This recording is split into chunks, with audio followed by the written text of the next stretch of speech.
Hello everyone. So in the last video we have seen transfer learning and we have seen one variety of problem in the vision domain, that is the classification.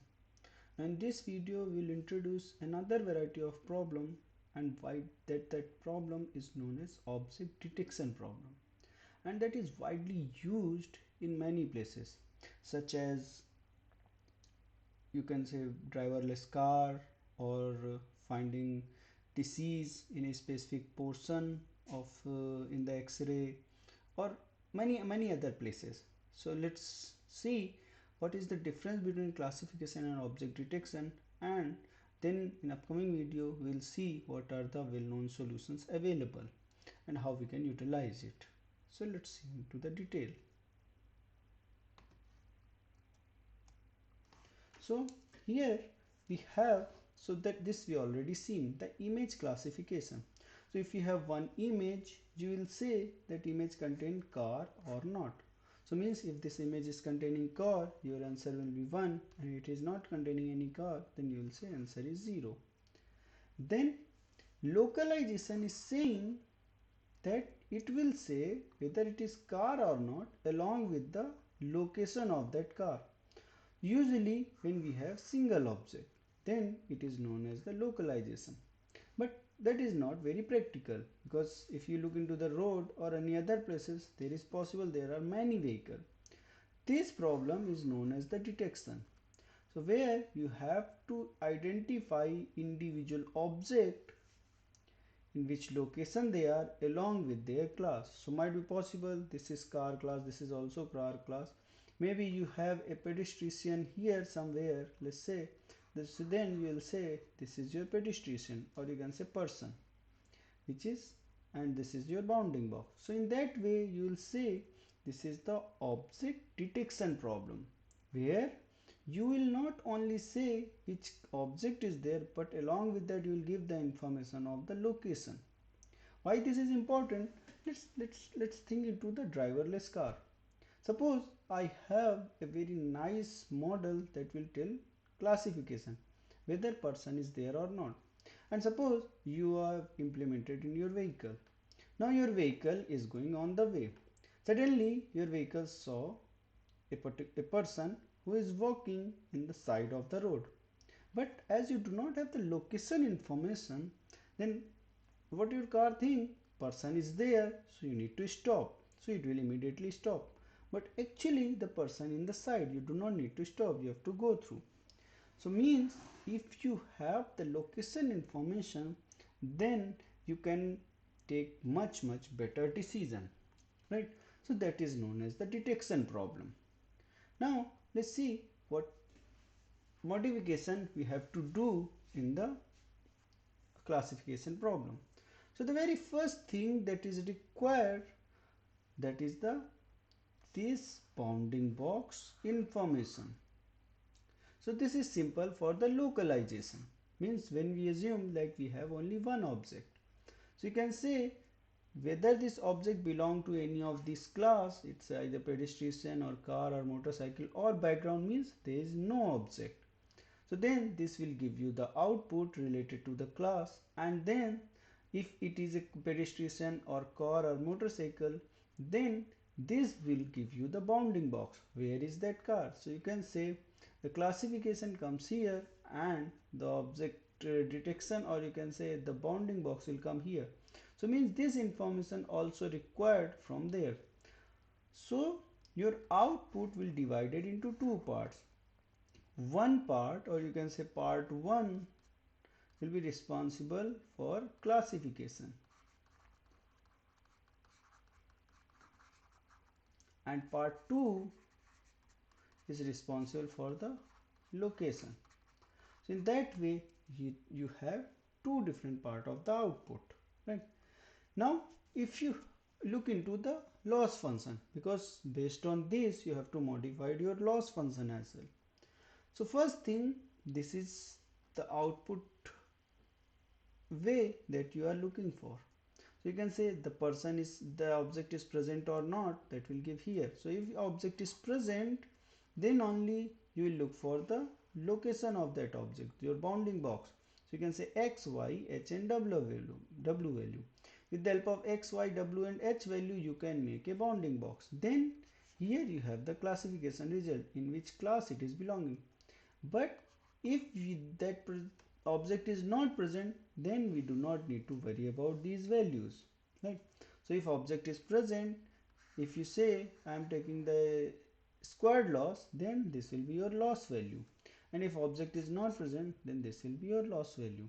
So means now instead of only classification part, you have to look into the bounding box information as well, right? Now let's take, similarly we are taking another example, right? Let's say that landmark detection.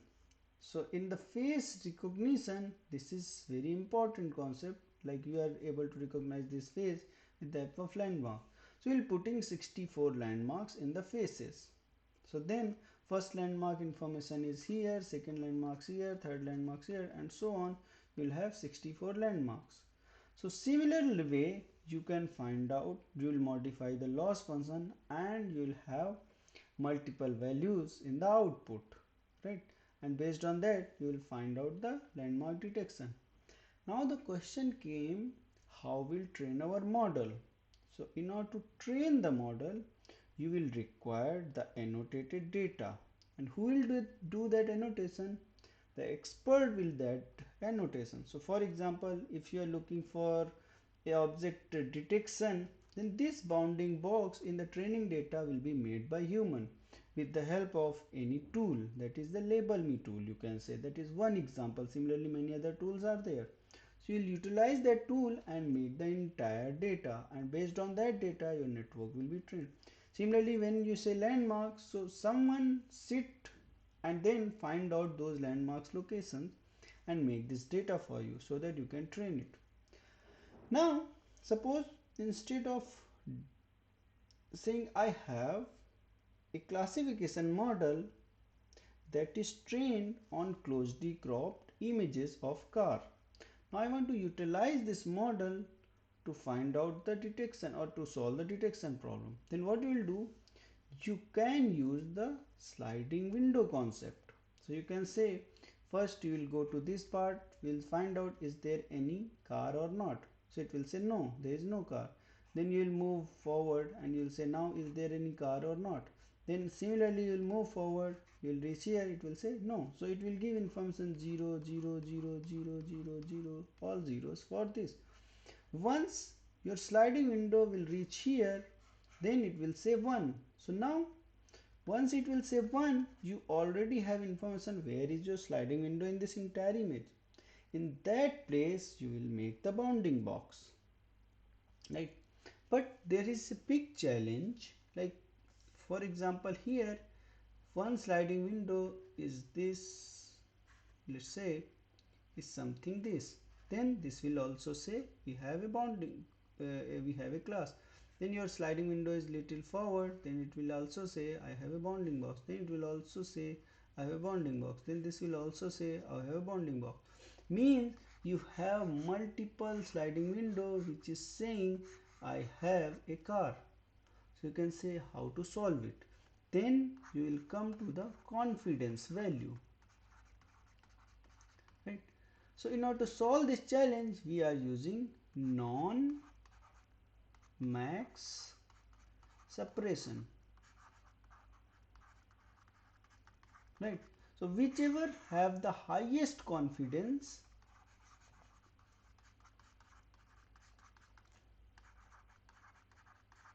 then that value will be accepted or that bounding box will be accepted, because when you trained a model, it will give you a confidence value. It will not give you just 1 and 0, it will give you the confidence value. I am how much confident that this particular place have a car, right?